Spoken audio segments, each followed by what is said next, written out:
这件话已经是国安危机哦，有民间团体就指出讲，内政部伫2013年甲儿童局取消，甲儿童相关的政策是交予各部会去处理，安尼无法度有整体规划哦。伊是呼吁政府应该搁再来成立统整所有儿童政策儿童家庭局。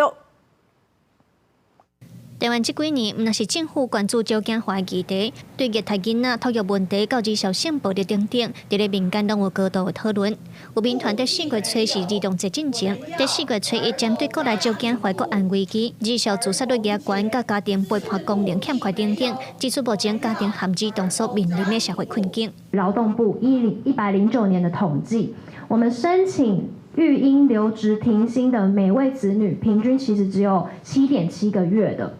所以从这边我们可以看到，我们国家好像整个台湾的育儿环境是倾向于让整个家庭独自去承担一切的家庭的负担。我们认为说，育儿家庭它是应该要被支持的，而不是被相对剥夺。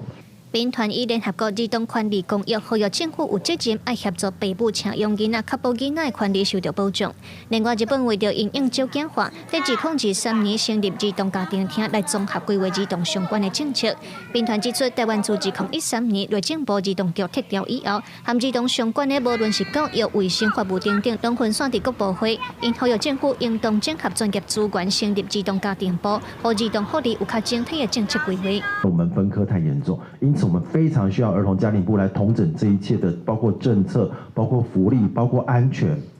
包括教育、包括卫生，这一切的资源，我们非常需要这个部门。